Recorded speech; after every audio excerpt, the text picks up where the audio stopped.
happy Thursday. Um, Hope you all have had a great week and are ready for Friday. My name is Larry Jefferson, and I come to you from the great Dallas, Texas.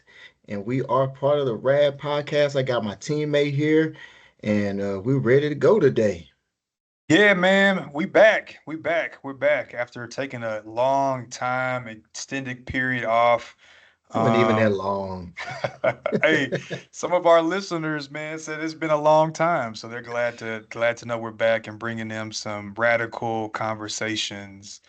And so the second half of this dynamic duo, excuse me, Dantrayl Smith, hailing from the great city of Memphis. And man, if you didn't get a chance to check out our previous episode, I encourage everybody to go to our YouTube channel. Don't go to the YouTube channel. If you listen to audio, you can find us on iHeartMusic. You can find us on all the other audio platforms. Check us out so that you can relive and rehear some of the conversations that take place. This is our fifth season, and so this is our final season. And so just super excited about all the guests that we have lined up for the season. I think our listeners are going to be blown away. So, Yeah. yeah. Well, without further ado, we'll allow our wonderful panelists to introduce themselves. Tara, go ahead. Good evening, y'all. My name is Sarah Mata, and I am currently serving as the executive director for Hispanic Serving Initiatives in Wichita at Wichita State University. So I'm in the state of Kansas. I have had a history of working in higher education. Previously, prior to higher ed, I was a counselor working with adolescents who had some trouble with the law and working with families who had children taken away. And so um, that's how it all started, and have spent the majority of my career working in diversity, equity, inclusion work, and currently spending my time working primarily with our Hispanic students here, as well as the community in the surrounding state and in Wichita. I think that sums it up. Thank you. Okay, well, I am Armando Villarreal. I live in Fort Worth, actually Burleson. I come from Laredo. I'm from Laredo, Texas. I grew up in a ranch in South Texas. I am an associate professor of history at Tarrant County College. And I have worked with some social, activist organizations, but I think I just want to go ahead and dive into the podcast other than to talk about myself. But Okay. I have had the pleasure of working with some of the Mexican American greats. And so I do have a very good insight of Mexican American history. Not to sound full of myself, but anyway. Well, thank you for being here as well. So let's All dive right. into it. All right, let's go ahead and get it. So we're talking a little bit about self-segregation, right? And it's kind of a series that we're doing. It stems from a conversation that Larry and I have had previously, as we were talking about just all of the different dynamics that goes in with self-segregation. So talk a little bit and provide some insight or a brief history of self-segregation within Hispanic communities, particularly within the United States. Go ahead, Sarah. In reality, when you first approached with this conversation, and I'm like, okay, what do you mean? So it was a big question mark, and even to this day, I was talking to one of my colleagues and talking about the podcast, and it's like, well, what does that mean? And he's 60 something and was doing liberation psychology all his career, and very involved in the Latino community. And so, I mean, I think when we talk about the history, the reality, in my opinion, is it's survival. And there's so much that I think our communities of color often share, and a lot of the same types of situations in regards to, that preservation, protective mechanisms that happen historically. And, we know, and I'm sure Armando will have some things to say too, but parts of the United States were Mexico, and there was, people who were forced out of some areas, and thinking about how that contributes to, like, historically where people end up and were, removed from certain spaces.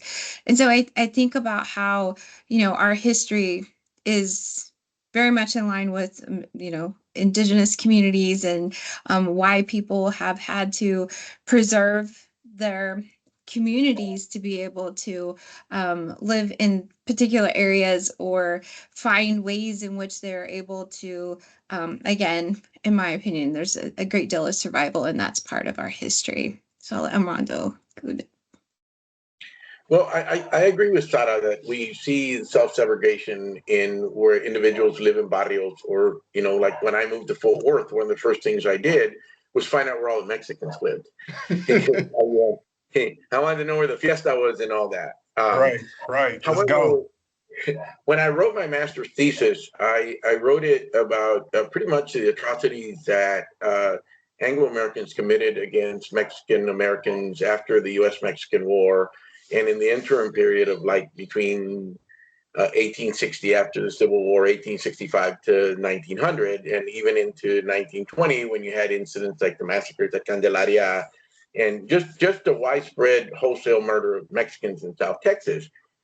But we're talking about self-segregation. Right. So one of the things that I noticed in my research that I could not ignore was the caste system that existed within the Mexican American culture, and not only the self-segregation of individuals separating themselves between, let's say, for example, in a barrio or something, but you have poor Mexicans and well-to-do Mexicans segregating themselves from each other. And when I wrote that in my master's thesis, I got a really bad pushback because they were saying, well, why are you writing about that? And it's like, well, you know what? It's very easy to demonize a white man. It takes no effort to do that.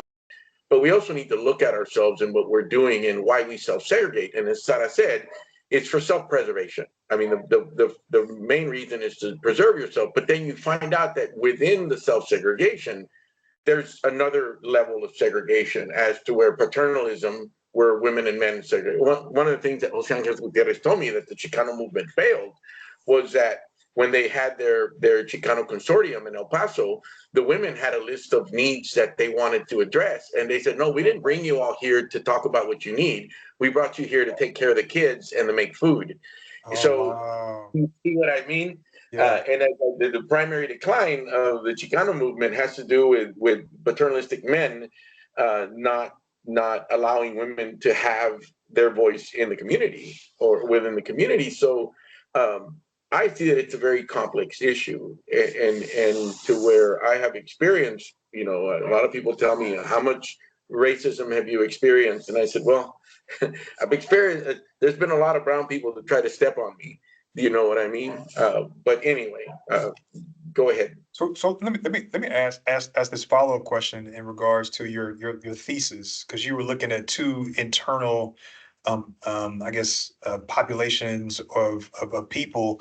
And so, like, talk to me a little bit about, and Dr. Mata, please hop in, but talk to me a little bit about why do you think that happens, right? Like, where does that stem of self-segregation within their own communities come from? Well, I mean, to me, it was pretty obvious. And let me give you an example, right? So I grew up in South Texas. Yeah, I was well-to-do. I grew up on land. My parents owned the land, okay? I brought a girlfriend home one day for our version of Thanksgiving. And my sister pulled me aside and said, what the hell are you doing bringing her here? And I said, what are you talking about? And she said, what the hell are you doing bringing her here? She's not like you. She's not like us. I said, what are you talking about? She said, she's a freaking migrant. And I said, wait a minute. First of all, at the time I didn't know what a migrant was. So migrants worked on my grandfather's farm. And I have this woman my sister telling me that this young lady was a migrant. I said, look, she may be a migrant. She's got more money in her checking account than I do. She's better off than I am. So what's the difference? So that was the first thing. Now, the reason that I think that so many of us go to that, because remember, in 1952, we were made white. but we know very well that we're not white. That's why I always address us as brown people. So I think that the further up we move, the more white we want to become, because the more we want to be accepted, right? I mean, my dad served 2 tours in Vietnam, and he said, I went to Vietnam because I knew that if I went to Vietnam, when I came back, they were going to accept me like a real American. And they didn't. The fact of the matter is that they did. My grandfather was in World War II also, you know. But I think the way when you see this self-segregation, as Sarah said, it's a way to self-preserve yourself. And now I'm not that lowly, and I'm not saying that I believe this, but I'm not that lowly, uneducated Mexican. You know, I've noticed a lot, and I don't want anybody to take this out of context, okay? But I have had so many brown people that have titles tell me that I am to address them by their titles, and I say, well, what does it matter? And I think it's that idea that they want everybody to know that they're not like the other Mexican. You know, do you know what I mean? Like, and during my research and when I worked on my dissertation, I saw that over and over and over again. Like, you know, that whole deal of nativism, which is very common. It's like, hey, bro, you're in America now. Don't be talking like that, and don't be listening to that music, and talk to me in English, because we also see it sometimes when Hispanic that have babies will name their kids really anglicized names like Kimberlin, or you know, I mean, I can't think of any examples right now, but that is a way to self-segregate. You know, Nicole, uh, Brittany Nicole, and then she'll have a last name like Gutierrez. You know, and it's like I think that we see those things happen in order for individuals to say, "Look, I am Mexican, but I'm an American." I don't. I hope that answers some of your question. Yeah. I think to the point that it's pedagogy of the oppressed, right? And I think that what you mentioned, Armando, about buying into whiteness, there is a great deal of that. And we know, and research will say, when you're talking about self-segregation, it's the more educated, the more money, the more likely you are to want to be away from the ethnic enclaves in which you might have been raised. But I mean, I think that there's some, validity behind that happening. And I think it's how and the emphasis of whiteness and how it's imposed to buy into what, the pedagogy of the oppressed is that, you're going to reinforce what the white man has been telling you. And so that basically levels of assimilation that contribute to why you see more and more of folks doing that. And in that, in some aspects, is a sense of preservation as well, because they have to fit into some of the spaces and places that they feel that there is the ways in which American dream, how you're able to achieve things is based on, the more that you conform to the whiteness in which there's expectations of society that contribute to that mindset. And so a lot of the work that I do now is to help our young people, especially our young Hispanic Latina students, to understand that the pride in their culture and their identity is all the ways in which is their superpower, to be able to help them to contribute to feeling and overcoming those microaggressions, overcoming when someone says something racist to them, or when they're in a predominantly white classroom, that they can be able to still have that sense of identity rather than erasing it, and finding ways, and everything we do in higher education to some extent, except for y'all in Texas, because you got, some crazy legislation, but that we have these multicultural centers that we're trying to be able to help our students to feel comfortable and within their community, so they have that sense of belonging and being able to feel comfortable in their own skin.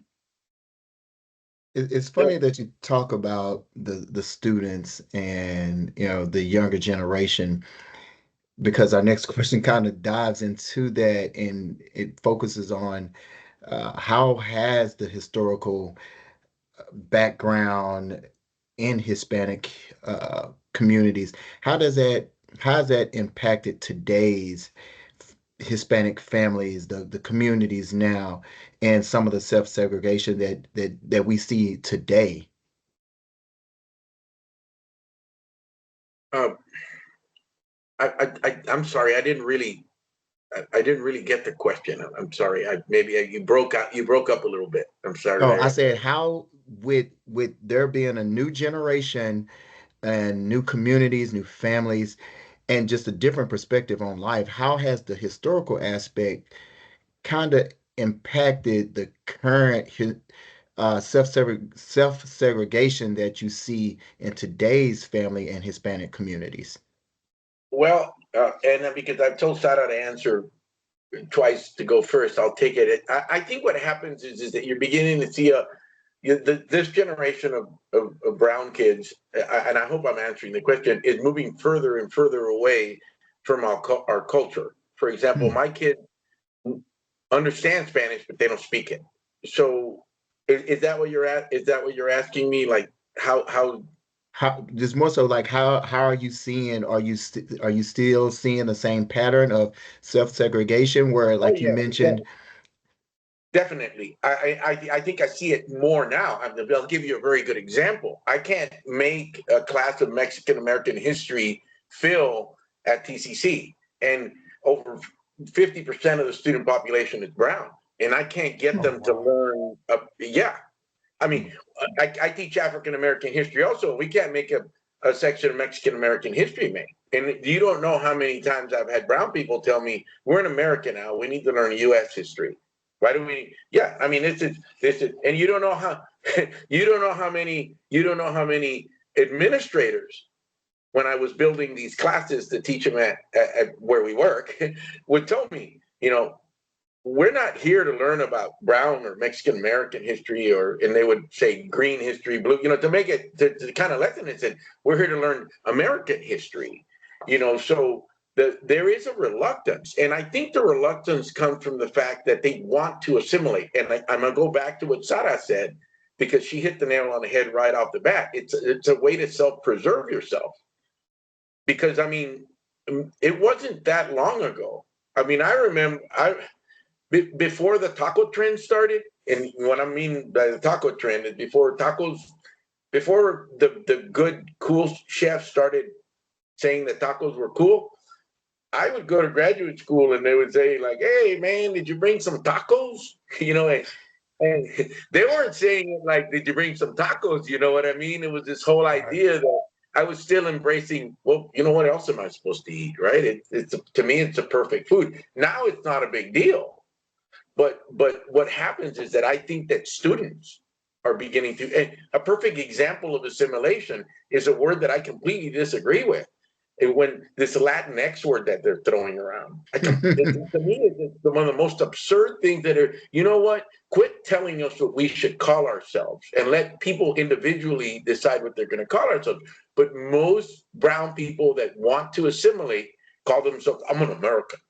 And I think that's how they sell, and the kids do it too. You see it in the way they dress, you see it in the way the music that they're listening to, you listen to in the verbiage that they use. So I think it's just a way to preserve themselves within the school system or within, let's say, work and stuff like that. I don't even think they know that they're doing it. I think that it's like a cliche and they're just rolling with it, and they're going to get pushback. And I'll give you an example. When I was working on my graduate degree, I don't remember which one, but I went to South Texas, and my brother, it he's a character, right? And I showed up that day, and he put a stack of $5 bills on the table, right? He propped it down right there. And I knew more or less what he was doing. And my mom said, "Ay, mijo, why did you put those $5 there?" And he said, "Well, this white man's this Mexican went up there and got an education, and now he's a white man's Mexican. So I'm gonna have to buy his $5 words because I'm not gonna understand what he's doing. So what am I supposed to do?" I resisted that. I resisted saying, "You know what? There's not enough money. You don't have enough money to buy my vocabulary." But it I would would have have been took it. Huh? I took I the would have money. took it. No, I took it. I took it. I took it. And like later on in the evening, he said, "Hey, bro, give me the money." And it's like, hell no, it's mine now. I mean, I was a broke ass graduate student, so I took his money. But it would have been easier for me if I had, when I came up here, I slipped into my educated white and Mexican and then over here. But with that said, Jose Angel Gutierrez told me the beauty of people like, and I would imagine that Sara's bilingual, we can slip in and out of these fields. Like I can hang out with, the people on campus, the maintenance workers, and have perfectly good conversation. Go to a barbecue with them, and I can reconnect myself with my roots in South Texas and talk like we do amongst Mexicans. And then the next day, I can act proper and be an educated Mexican. But I don't see myself as that. But and I would say that I've never segregated myself. I've always worn my brownness with a lot of pride. I hope that answers your question. Maybe Sarah can give us a different view. I hope she does. Indeed, indeed.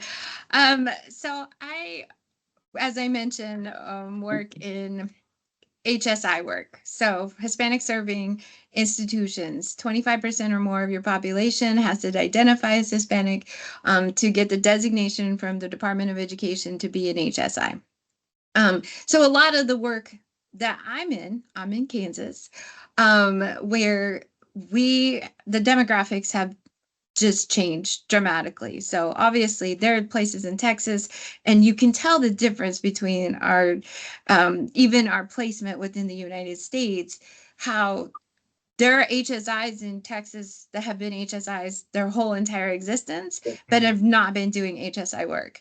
HSI Absolutely. work is the serving this piece. We're making sure we're graduating, we're retaining, we're doing all the things to help these individuals, not profiting off of them just as the brown bodies that are coming through the door, but making sure that we are actually doing the work that we should be doing for all students. But with the benefit of looking at them because of we get the status if we have this percentage. So for me and for my work, I work with students who are desperate to have Chicano studies, Mexican American studies classes, who want to see the representation of faculty and staff who look like them, who have an understanding of what their background is, and having coming from particularly the area in which majority of our students do come from, the Wichita area. And so that is a shift in the sense that they are proud of who they are and where they come from. And they're very proud to make sure that they can speak their language. There was an event downstairs. We just moved into this building. And so, it's all shiny and new and they have to show it off, right? And so the foundation folks were here, and of course, foundation, what these people look like, right? And so we had some students in here earlier, and they were joking and laughing about being in these spaces and places, but they're very proud of this space, that we have a place on campus in which they can come, they can study, they can be recognized, and it says it right on our wall, Office of Hispanic Serving Initiatives. And to me, those are, yes, we're going to deal with some challenges because it's obviously legislation comes, it ripples up from your part of the neighborhood all the way up to the middle of the United States. And so legislation has, been challenging in some aspects, but for the most part, they're ready. They're ready to fight about it. They're ready to find and continue to have a place and space on this campus. And so in that sense, if they're trying to segregate to make sure they have these spaces and places, and saying you're benefiting off of our enrollment and you're benefiting off of, the funding that comes with that, then you need to make sure that you're doing everything that we need. And that's part of the message that I feel is really strong about those of us who are doing this HSI work. Yes, there's always going to be those who are very assimilated, who, don't think about their identity in the same capacities that I think a lot of these younger generations. And to us, the things that we're also doing is making sure that we're empowering our community along the way, right? Like you talk about the historical aspects. What happens is once capitalism becomes part of the conversation once they start losing their language and their identity, and they become more assimilated. All of these things contribute to buying into the mindset of what, we're talking about with whiteness. But if we can help to say, you can get that degree, you can go out and make money, but you can also make sure that you're contributing back to your community and making sure that your family and are being taken care of. That's where we're trying to make sure that they're not leaving anybody behind, as they're going up the ladder. And I think that that's a part of the work that we're doing at universities to help to ensure of the changes. I love it. I love That, it. that's pretty amazing, Sarah, because that's not I don't know. Maybe it's the dynamics of the state that maybe I don't see that here. Right. I mean, Dantrayl knows. I mean, Yeah. it hurts my heart that it doesn't. What I would do, I don't, I mean, that's a good thing to study. I can't. And it's funny that y'all both have different aspects of it. I remember in a previous role that I was in, where we served men of color, black and brown, most of the rejection emails that I received were from brown students stating that they did not identify as a man of color. And I'm thinking to myself, Wow. what are you talking about? Yeah. And I never could understand it. And so I asked one of my colleagues that, is a brown gentleman, like, what is this all about? And so he kind of explained it to me. But I was dumbfounded by it. Mm. I think they gave us license when they made us white in '56. That's what it was. So it gave us. I think that it just did like, hey, I mean, then also in the 1950s, you have the creation of LULAC, where all the meetings, they call themselves Latin. They have all the meetings in English, and they start by reciting the pledge. So they're pushing that. Okay, well, we have to assimilate because if we assimilate, they're going to accept us.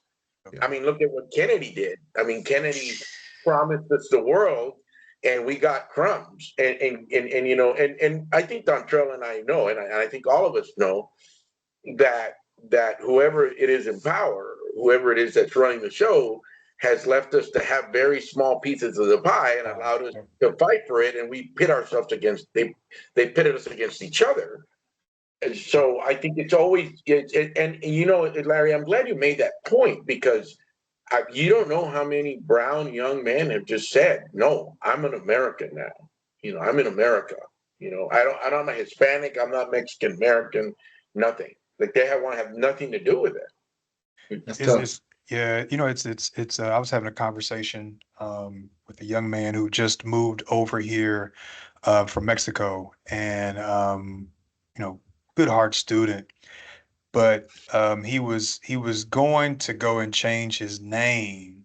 And I had a conversation with him. I said, help me understand the reason why you want to change your name. And he said, well, because I want to fit in with the norm. And I was like, well, define the norm, right? Like what is Right. what is what is what is that, right? Like do you feel like being norm is the American white culture? Because if you're trying to simulate to that, that's going totally against where you're coming from. And I started to try to educate him a little bit about, just understanding your roots, understanding who you are, and then the fight that your ancestors had just to get to the point where they were, and it was interesting because we were having a conversation at this banquet, and I low key wanted to go and get one of the elders that was over here. And I was like, hey, can you come over here for a real quick second? Because I want you to talk to this young man about why it's not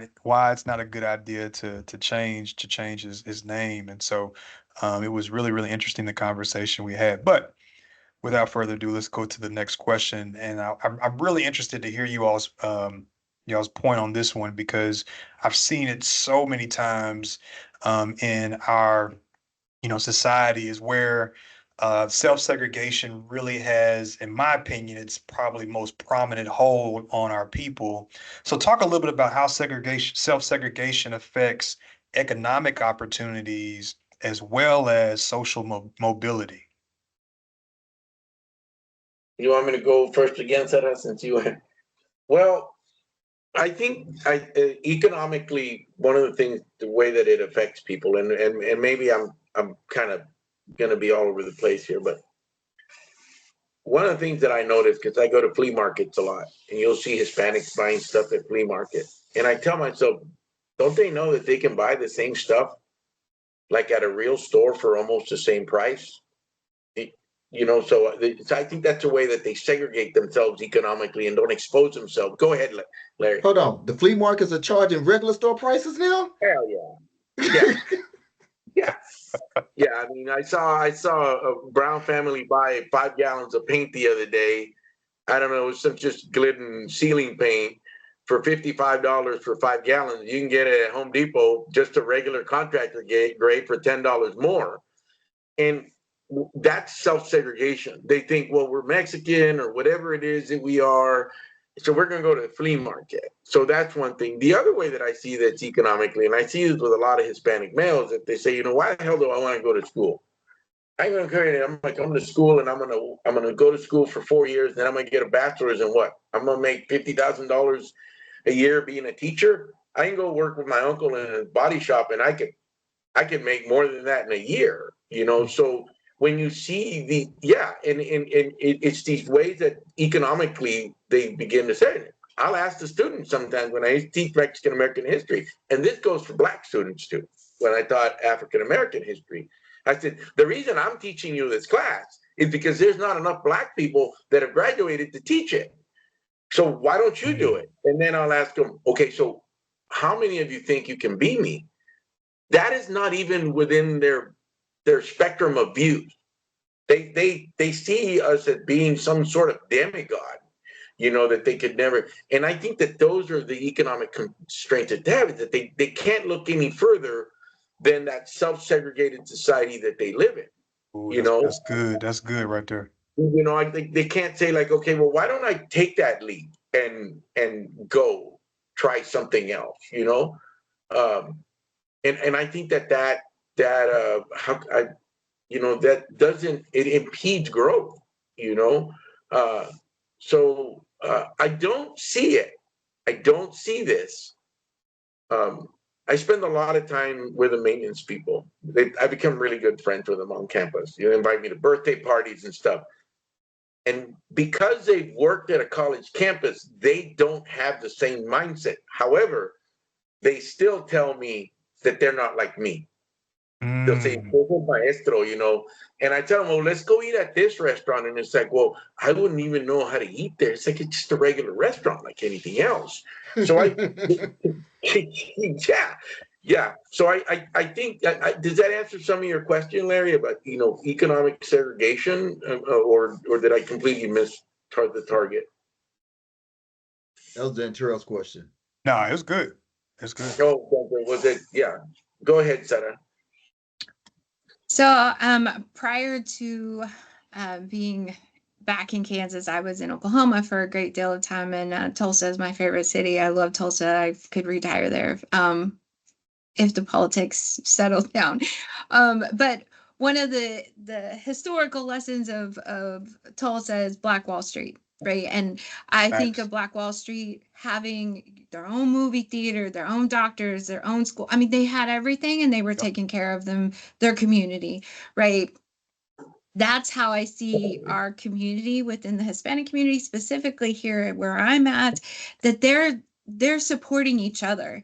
They're using their, friends for being auto mechanics or going to the restaurants. They're supporting each other for those who have been able to provide and have their own businesses or small businesses. So in reality, that's the community. Their economic development is supporting each other rather than going to the white restaurant, or rather than, spending extra money going somewhere else. They're going to go to support within the community and in ways in which, to me, is powerful, because when you're able to do that, it's not self-segregating in a negative way. It's self-segregating because you're preserving, again, that preservation of being able to maintain those businesses, being able to make sure you're supporting those businesses. And there's a strong community ties to anytime there's activities and events.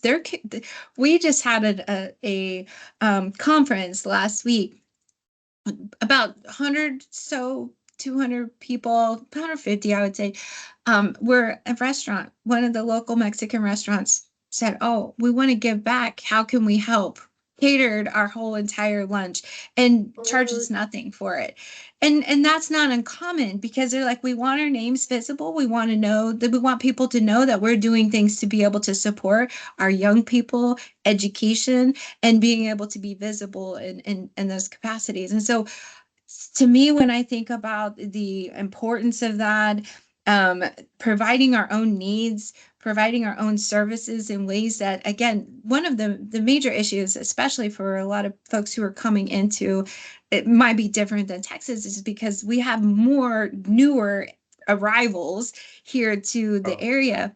They still very much speak their language, and so that's also another way they feel comfortable, because the language piece is often why people might only stay within their community. They know that they can, go to their neighbor and their neighbor's going to understand what they're saying.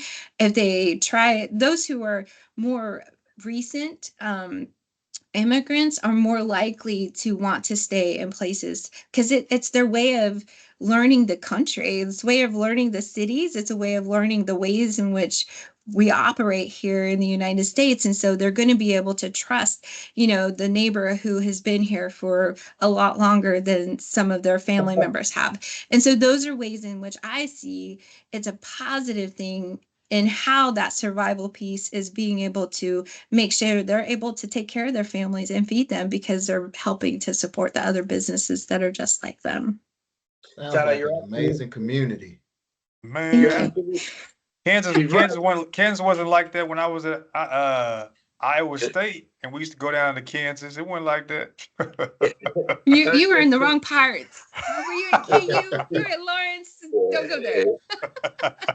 To reinforce what Sarah said, my girlfriend's from Oklahoma City, and when I go up there, sometimes I'll make tacos for them. And I said, "Take me to the Mexican. Take me where take me to the Mexican markets are." And so I completely agree with Sarah. I mean, we have La Gran Plaza, Dantrayl, that used to Yep. be a dilapidated mall that was crime ridden, and it's now a Hispanic center. In that aspect, I will. And I think another good point that Sada made is that we've got 5 generations of Mexicans here in Texas, and if you include me, you got 7 generations.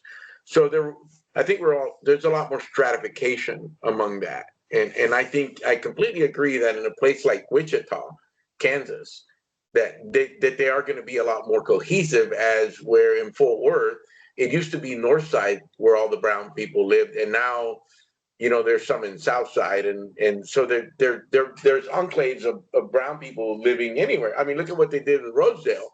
When Rosedale started going bad, we had a bunch of Hispanics move into that area.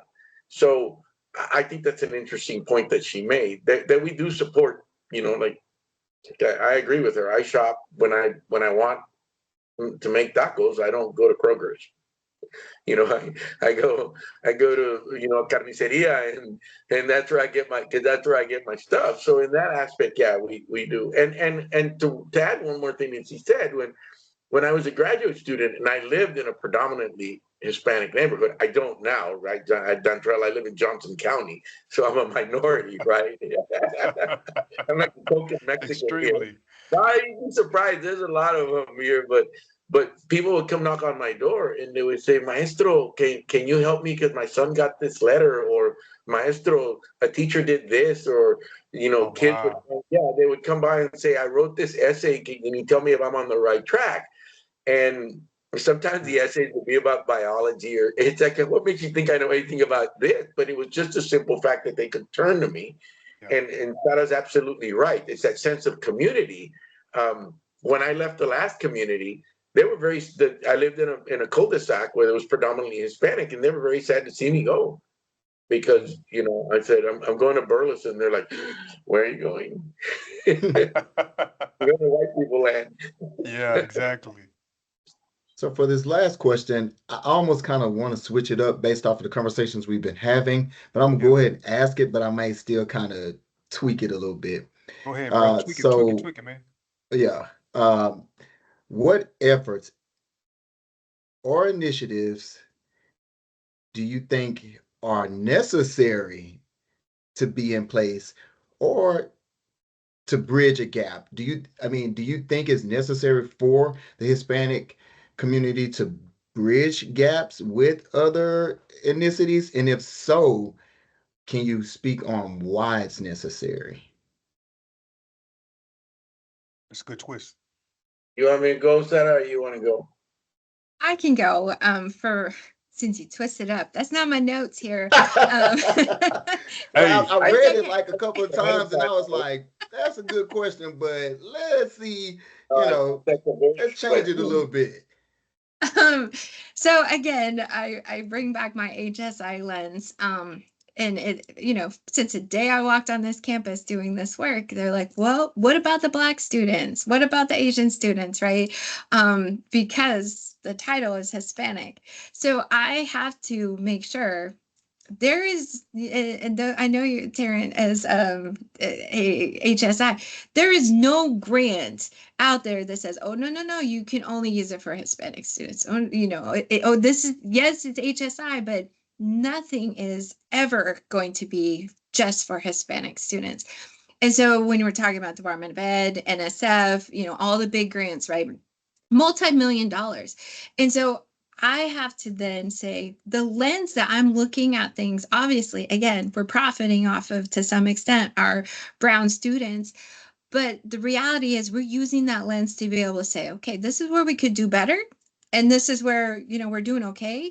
But we're only going to strengthen the services for all of our students, right? Gotcha. And to me, the commonality of when we're trying to bridge these initiatives is we're in the struggle for all the injustice, right? It's only going to be beneficial for our communities of color who come together when we have these certain situations where we're dealing with white supremacy, when we're dealing with, trying to pull the rug under DEI efforts because they say it's racist or whatever, those kind of conversations are.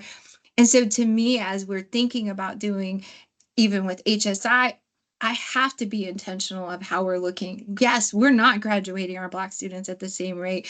Yes, we know that we're losing our young Black men to not coming back and we're not retaining them.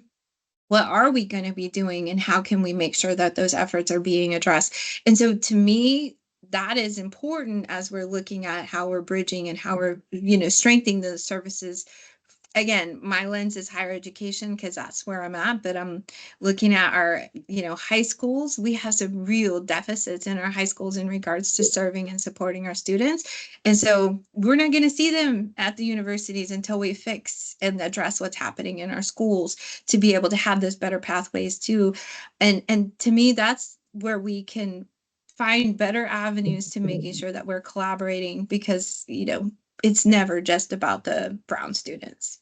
I love it. Great answer. Appreciate that. I think I can sum that up in from my perspective in Texas. I can sum it up with Governor Abbott, the zero sum theory, and the inability of individuals that are working in college campuses to really give their heart and treat an HSI like HSI.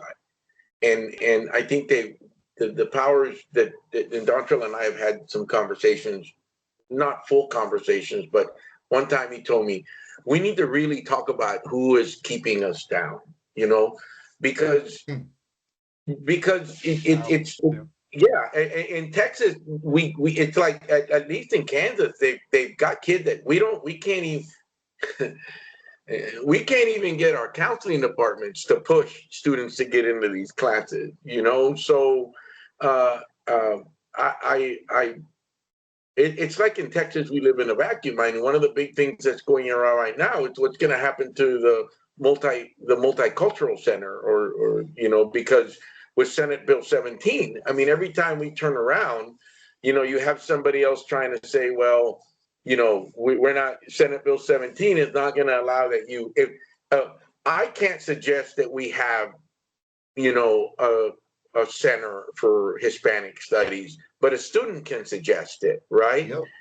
And then somebody in the administration is going to say, well, if you're going to do it for brown people, then we need to have it for black people too, and there's not enough money, right? So then what they do is that they do a very good job of pitting us against each other, Against each other. and, Yep. and that's a zero sum theory that we end up with nothing. And I believe that I believe that I think that what happens is that after a while, like me, I just get tired of like, well, if they say, well, if your Mexican American history class doesn't have at least 15 students, we're going to close it. And then I tell myself, well, it's a specialty class and I teach it like a graduate course. So it'd be better if it was 15, well, but the district, it wants it to have this many people in it. I think the very good point that Sara makes is that the school system in Texas makes a ton of money off of brown kids. And you know as well as I do, Dantrayl, that they do it at TCC campus. For a long time, Tarrant County South Campus was the predominantly African American campus, and now it's I think 40% of the student population is Hispanic. Um, so I think that I do believe, going back to Larry for the original question, was that I do see more and more brown people reaching out to African Americans. I see a lot of young Hispanic women dating African Americans, and I think the efforts are there, and I think that we're beginning to see that. But I think in Texas, it's really hard because they do a really good job of pitting us against each other. Yeah. Man. And not to mention all the virtual hurdles that they put up against us that we have to face when we even want things to be moved. So appreciate it. Awesome answer. I thank you for that. I think that's our last question. You want to ask anybody in the audience? Yeah. Anybody in the audience that's listening in, any questions for our panelists?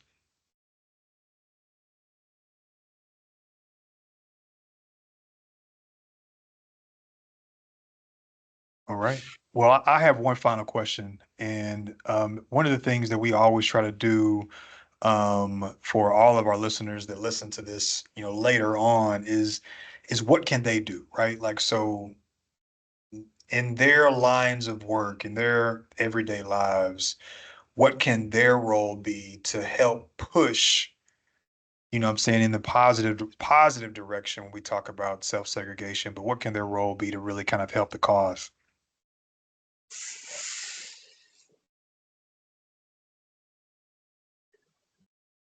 Well, Ooh, they silent. well, and I'm not. I think I want to make this very clear. When I met Dantrayl for the first time, he wasn't my favorite person. I'll be very honest with you, right? But he never gave up, and it came to the point where I said, look, this guy's going out of his way to help me. And I think in the last 2 years I've gone through a lot of personal growth, and I just think that we need to give each other a chance. I think that in many ways there's a sense of xenophobia between minorities, and we just need to be comfortable and step into the other culture. But then again, we have somebody else telling us, well, if you got to be careful because it's going to be cultural appropriation or something like that. So I think that we just need to have more conversations like this. And Mm. that's one of the things that I used to like about teaching Mexican American history. And I said, you don't have to be a Mexican American to take this class. And I think we need more individuals, as everybody, Larry, Dantrayl, and Sara, that we need more people like us saying, look, you know what? We shouldn't be our own enemies. I mean, together we can do more. And I think we're still leery of each other because we're unfamiliar with each other's culture. You know what I mean? I hope that answers that question, but Mm. I see that roadblocks constantly, and a Absolutely. lot of them we put up ourselves. You know what I mean? Because it's the fear of, well, I don't know. You know,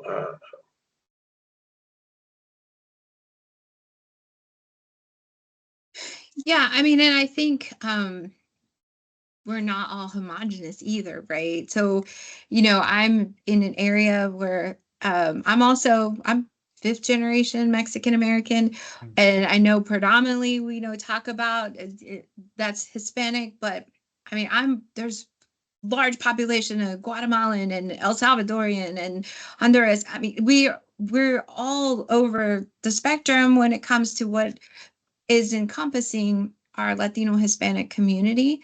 And I do use the term Latinx when someone identifies themselves because I want to be respectful of those who are on gender binary and have a preference of that's how they title themselves. And I know the old school folks don't like to use it, but it's something that makes us complex within our own community because we're all over the place, right? Like my close friends here, they're from Puerto Rico. That is very different experience Yeah. of being from Puerto Rico than it is from Mexico, right? And so they, talking about immigration, very, very different. Like that's not a thing in Puerto Rico, but they still have the strong language. And so they're still treated like immigrants here. And I was actually one of my mentors. He's a beautiful man, and he's the one who's in his 60s. He's been teaching he's liberation psychology, wrote the book on it actually, and Oh, he's wow. faculty here at this campus. And we were talking, and he made the comment about he considers himself an immigrant, and I'm like, you consider yourself an immigrant? You're from Puerto Rico, right? Like that's part of the U.S.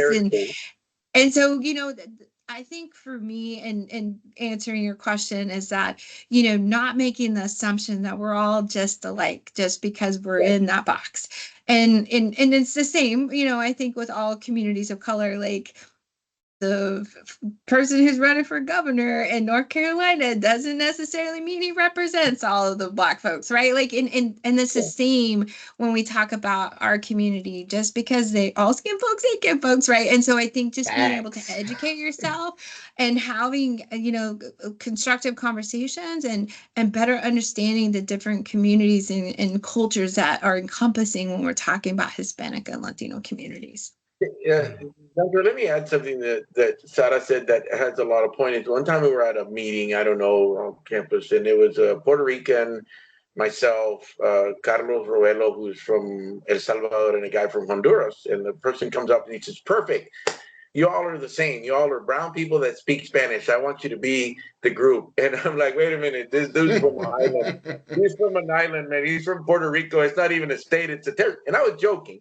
And then, of course, Carlos Rovello says, "I'm from Central America." You know what I mean? So it's this general idea that they just think we're all the same. And we're not.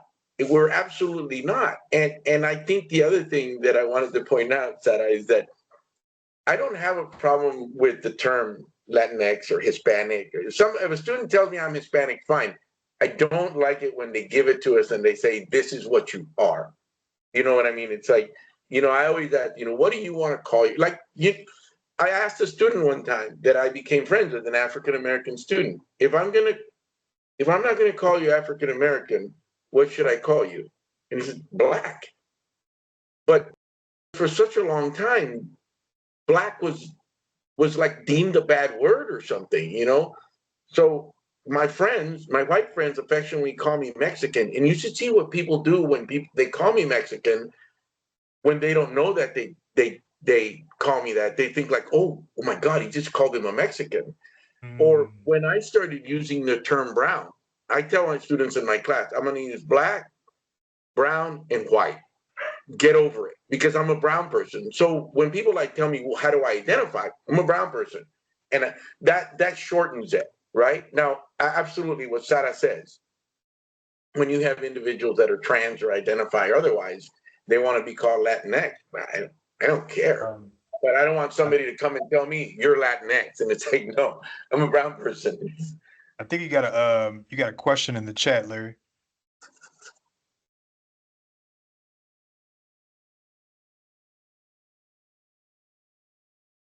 Okay, it says, is there any benefit to self-segregation?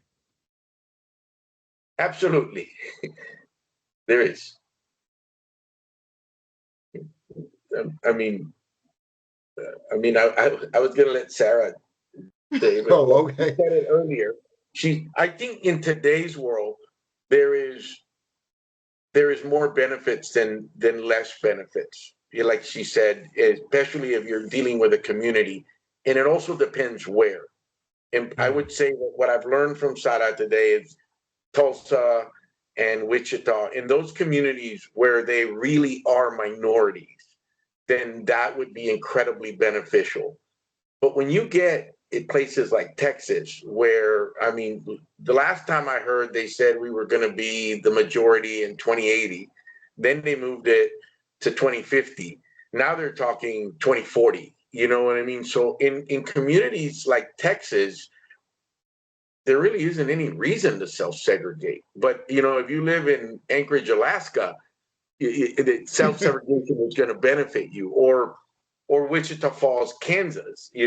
Absolutely. Wait, Sarah, when they told me you taught at Wichita, at University of Wichita, I thought it was Wichita Falls, Texas. I No, did too. Wichita Falls, Kansas. No, when you said Kansas, it's like, oh.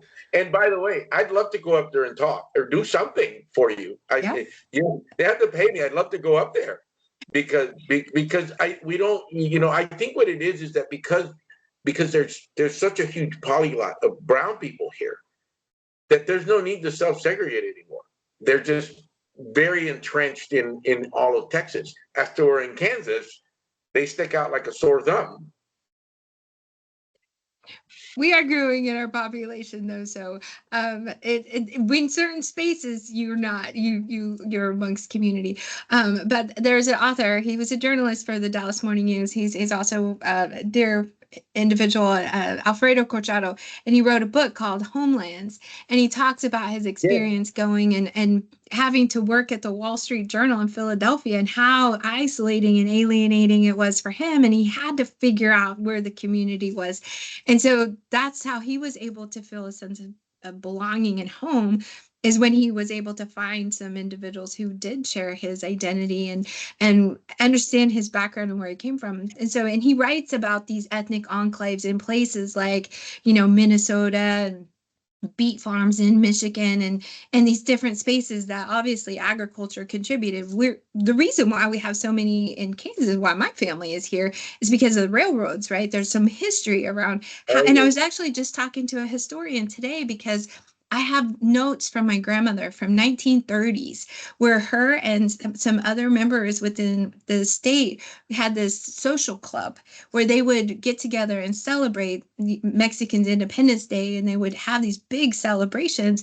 But they were able to build those communities by even across all of these different cities. And so we were talking about my entire extended family lived within a mile of me because they built the railroad housing, and then they loaded up people from Mexico and brought them to work here in Kansas. And so when I'm like, oh, my grandparents lived across the street from me, that's not normal. But that's how we were able to preserve. And so some of that about the um, benefits of self-segregating is that it preserved our culture. Yes, we had to assimilate, and the language didn't get passed down like it should have been, but there were, we were able to still preserve some of the traditions and the cultures and some of the aspects. And that's why they would do these large community events, is because that was the only time they could really ever celebrate who they were and where they came from. And so you're absolutely right. Like being able to do it in spaces where it has been predominantly white, and it's a way of being able to, and if you obviously have some background in understanding the Chicano movement, like Chicano is a negative derogatory term here, and because they didn't understand what it was just vilified, because you're like, oh, you're trying to be gringo, and like, no, that's not what it's about. So having to like help people understand Chicano movement was about preserving your culture and where you came from. And that I think is really important, and why some of the work that we're, really hardcore about doing here, and even in the work that I'm doing, is to make sure that those are aspects that we don't lose, because history repeating itself is never going to be beneficial for our community. Dantrayl, and Larry, let me add something to that. That what she said, that how they get in a community, those are called sociedades mutualistas, and it's communities would get together. If you go Bob Pilgrim did the same thing. The Pilgrim fried the chicken guy. He brought truckloads of Mexicans and set up their own little towns over there in the chicken processing plants. Um, I was recently in Akron, Ohio, uh, and noticed that there's enclaves of, there's taco trucks and they're there. So and I talk to these people. At first, they're very uncomfortable when you talk to them, and I say, look, I'm up here. I'm not with immigration. I just want to know what's going on. They said, well, I came here with my cousin, and then I brought my wife, and then I brought my mother-in-law, and then my cousin's sister's brother's mother-in-law wanted to come too, and you have the creation. So they just kind of grow. There's a center nucleus, and like Sarah said, they just start growing, and they have those celebrations. Like one of the largest celebrations of Dia de la Guadalupe, when the Virgin Mary appeared to Juan Diego in Mexico, is in one of the largest celebrations in Texas. Is in Forest Hill, Texas, because of the enclave of Mexican Americans that live there. So she's absolutely right. Um, they band as communities. Her relative dies and they want to get buried in Mexico. Everybody gets together. They have a chicken plate sale. They have loteria. They have raffles. They raise money to take the deceased individual back to Mexico. And that is one of the positive things of self-segregation. That amongst themselves, they do a very good job of doing that. So there are a ton of Mexicans out there. Just in some places, they're more visible than others. All right. Appreciate that, man. So, as always, I always end us with a quote. And so this comes from an unknown author, but it talks about self-segregation usually results in decreased social actions between different racial groups. However, through self-segregation, the members of separate groups can establish their own services and maintain their own traditions and customs. And so that kind of goes to the support piece of what self-segregation can do. So make sure you tune into us. We're off next week. Larry and I, of course, will be out of town. And so apologies, but we will be picking back up in 2 weeks. And so make sure you check us out as we'll be talking about self-segregation within the Black communities, unveiling the intentional glass walls of self-segregation. And so powerful episode. Make sure you tune in 2 weeks. Yes. Good. Thank you, Thank Dr. y'all for Rosado. being here. We appreciate our panelists, appreciate our guests. Thank y'all so much, and we'll see y'all in 2 weeks.